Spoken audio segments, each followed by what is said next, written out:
If your child treats their peer circle like a courtroom where they constantly have to defend their identity, they aren't building independence. They're practicing submission. So today we're unpacking the hidden mechanics of peer pressure, independence, and the modern decision-making matrix that parents avoid, but absolutely should not. Welcome to Edge of Steps podcast, powered by Laddering Your Success. We bypass standard parenting scripts to give you baseline engineering systems. If you want to move from high anxiety, hovering to intentional structured leadership, make sure you hit the subscribe button right now. Let's go ahead and dive in. Before we dive in, let me introduce some people. First off, being the founder of Laddering Your Success, Festus Samoye. How you doing today, Festus? Hey man, doing really well. Looking forward to get into the meat and potatoes of this discussion.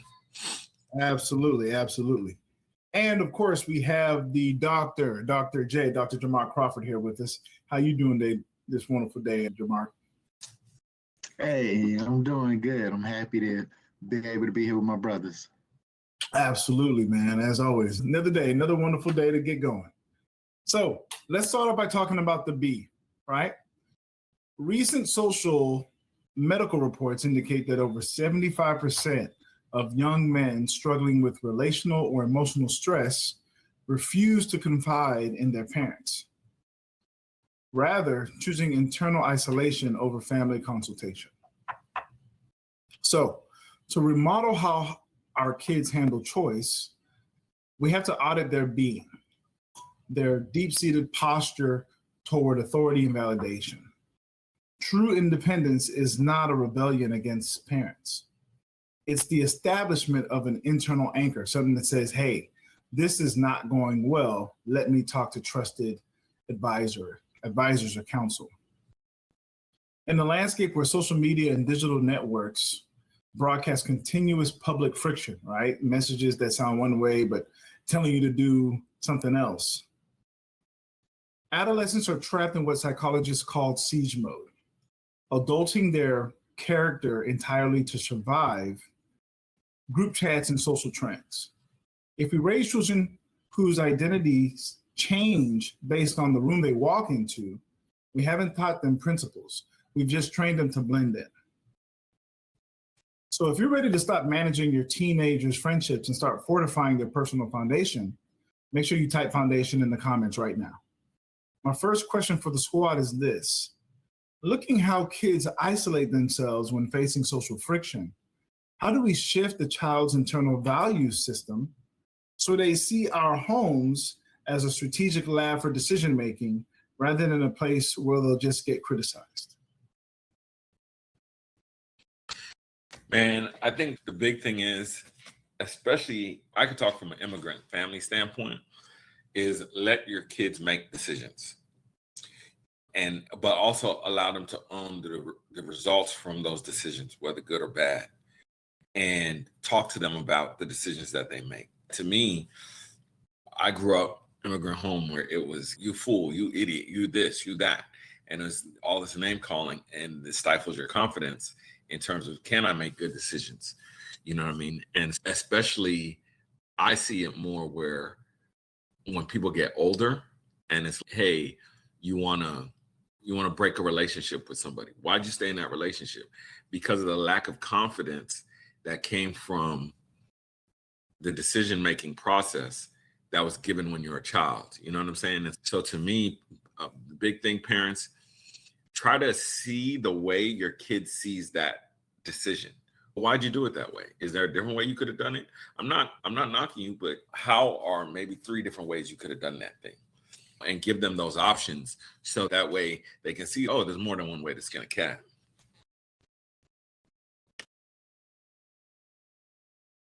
Man, I love that. Definitely understand from the immigrant perspective, but definitely also having them make those decisions. I think that's super key. I think, especially for parents, I'm not a parent yet, but I think there's a thing where parents are it's hard to let go. It's hard to let go. Sometimes you're stuck in autopilot. Sometimes you're worried about, I could see a lot of parents saying, he or she's not gonna make the right decision. But it's better to have them make that wrong decision now under your guidance than when they're alone, right? And more susceptible. And I was gonna say, truth be told on that, usually what that is really saying is I have not prepared my child to make their own decisions. But people don't want to say it that way because it reflects on them. You know what I mean? That's the reality. If you think your child's decision making is so bad that they can't or shouldn't make their own decisions, then that's a reflection of your time with them. Wonderful, wonderfully said. Absolutely. Let's go ahead and jump into the no portion, right? We're going to talk about substance. We're going to talk about facts. We're going to talk about reality. Behavioral data highlights that peer influence accounts for nearly 30% of the variance in adolescents' willingness to engage in high-risk physical or digital activities. So let's talk about this. The structural blueprint of modern social dynamics. Parents have to understand the raw substance of this influence. It's no longer localized to physical schoolyards, right? It's automated, it's algorithmic, it's on their phones, it's in their hands.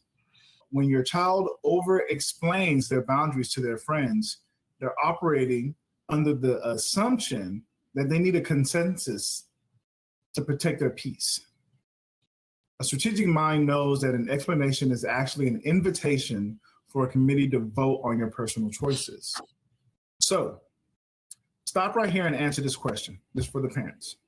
Does your teenager know your family's core principles? Or do they just know your household rules? If they only know the rules, they're going to falter the second they leave your site. So with that being said, I got another question for the squad. When we look at the data showing peer norms account for almost a third of risk-taking intentions, what specific social mechanics or patterns do parents need to look for to know if their teen is losing their autonomy to a group? Crawford, you want to take that one?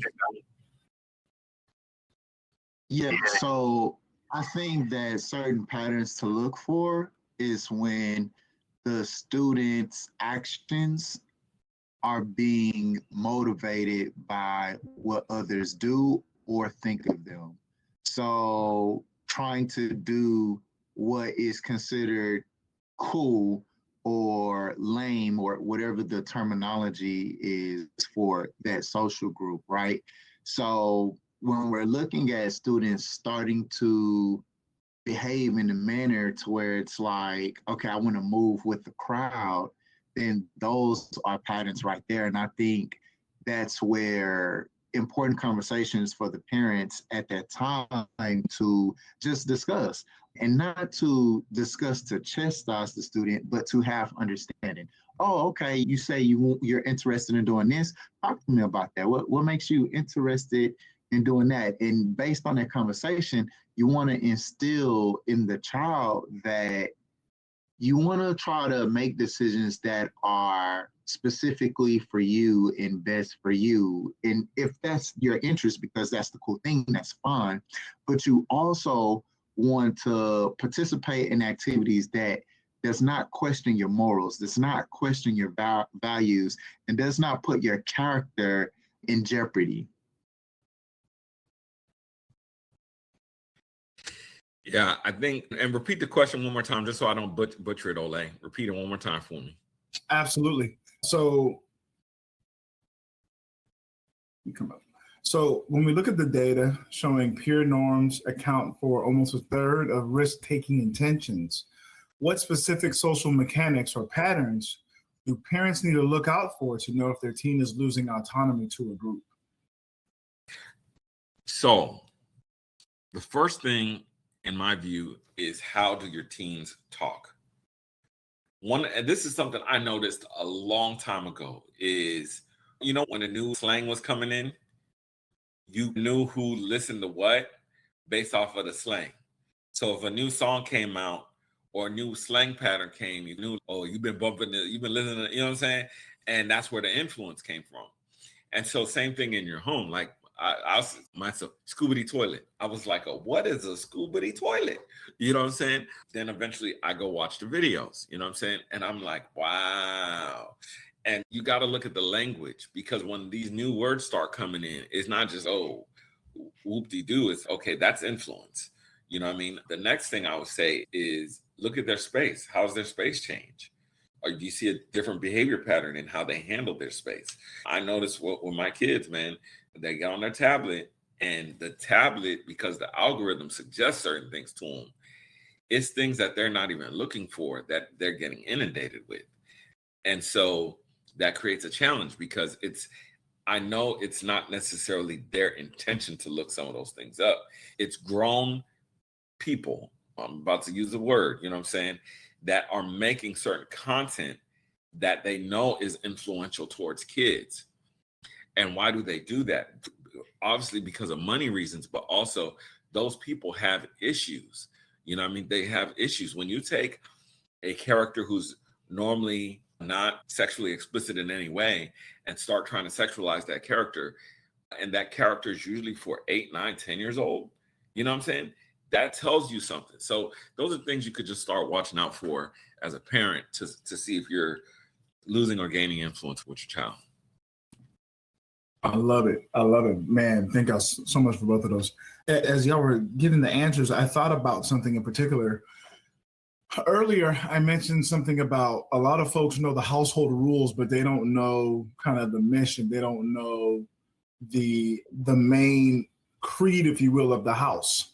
Yeah, the principles. And the principles of the house, right? One of the things I think about is if you see your child acting in a way that goes against those things, right? Because usually in regards to parenting, the principles will, just by use of them knowing them and you communicating to them, they will start to create a barrier.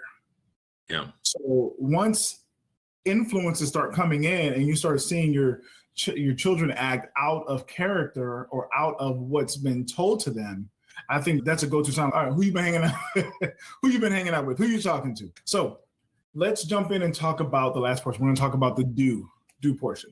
All right. Controlled evaluations demonstrate that utilizing formal behavioral frameworks in real-time boundary modeling, we just talked about this, reduces peer victimization and boundary erosion by up to 20 to 29% in active environments. So in regards to the doing portion, execution requires application. This means moving away from the lecturing and actually putting your child in situations where they have to repeat these maneuvers, right? It's like any new behavior. The more you do it, the better you're going to get at it. So you have to create micro scenarios where your children are practicing saying no to certain things, right? A well-structured education shouldn't shield a student from social friction. It should equip them to handle these situations, to handle the inevitable discomfort of being unpopular for just quite a moment. Right? Because if I could go back to high school, there'd be so many times where I would have just taken that, oh, you're corny. Why do you sound like that? I would have just taken it on the chin instead of letting it weigh on. So let's field test this with our listeners, all right? I want you to drop strategy in the comments right now. If you actively role play through conversations, role play tough conversations with your kids, or drop a hope if you're just praying they make the right choices when the doors close. We're going to see the tally at the end, all right? Last question for the squad is this. Let's build an operational checklist for parents right now. Let's give them something to do, as we usually do with the do portion. What is one concrete exercise a parent can implement during dinner tonight to help their teenager execute a boundary without over-explaining themselves? Listen without rebuttal. I think that's probably the one thing, and I have to catch myself with it too, is that when something's going on, I need to just listen to them and let them keep going with it, and not try to say, oh, you should have did this, or you should have did that, or how come you didn't, you know what I'm saying? Just listen without rebuttal. And I think the first thing, you'll start to understand what your kid's going through.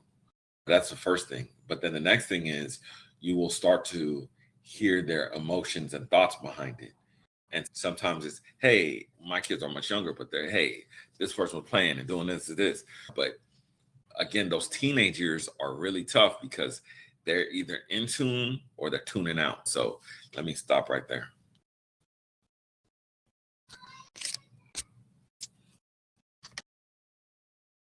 I would say something you mentioned earlier, Ole, is like to make it interactive, the role play. You can never prepare the kids and what they're going through this time, because I think times change but you can just have a quick 10, 15-minute fun of role playing in different situations and circumstances. Or just ask the kid, hey, what are some situations that are going on? And just have those interactions and actually teach them how to engage in this situation if they need to say no or whatever the case may be, so that they can handle it and go on about their way. I think that's just one strategy, just role playing, acting it out, or just asking them, hey, what are situations where that you've experienced or that you see your friends experience that probably will make you feel uncomfortable? Let's navigate that so we can figure out ways to help you if that ever happens to you, engage in those situations or disengage if needed. Definitely love it. I love that. Listen without rebuttal, and creating those situations, having the students be involved in it. Wonderful points. So remember, rules condition the child to look for permission. Principles empower a child to establish boundaries. Okay. So if you want blueprints that outlast the classroom, make sure you're subscribed. Next week, we won't be on, but when we do come back, we're going to be talking about helping children prepare for adult situations. All right. So thank you so much for listening to this latest episode of Laddering Your Success of EduSteps, powered by Laddering Your Success, Parents Edition. My name is Ole Sharanki. Super thanks to Dr. Jermont Crawford and Festus Samoye, our founder. Okay. Please be sure to like, subscribe, and comment. Let us know what you think. Let us know if you want us to talk about something in particular. Let us know if you have some great comments or ideas. Please be sure to share them with us, right? Once again, thank you so much for listening. I'm going to pass it over to Festus. Festus, hit us with the phrase that pays. Hey, listen, there are legitimate excuses for not going to college. There's no legitimate excuse for not getting an education. Thank you for watching this episode of EduSteps, powered by Laddering Success. If you like what you heard, smash the like button. If you know somebody who needs to hear this, hit the share button. And if you think, man, that's fire, I need to see and hear the next episode, go ahead and hit that subscribe button with the bell icon, and we'll see you there.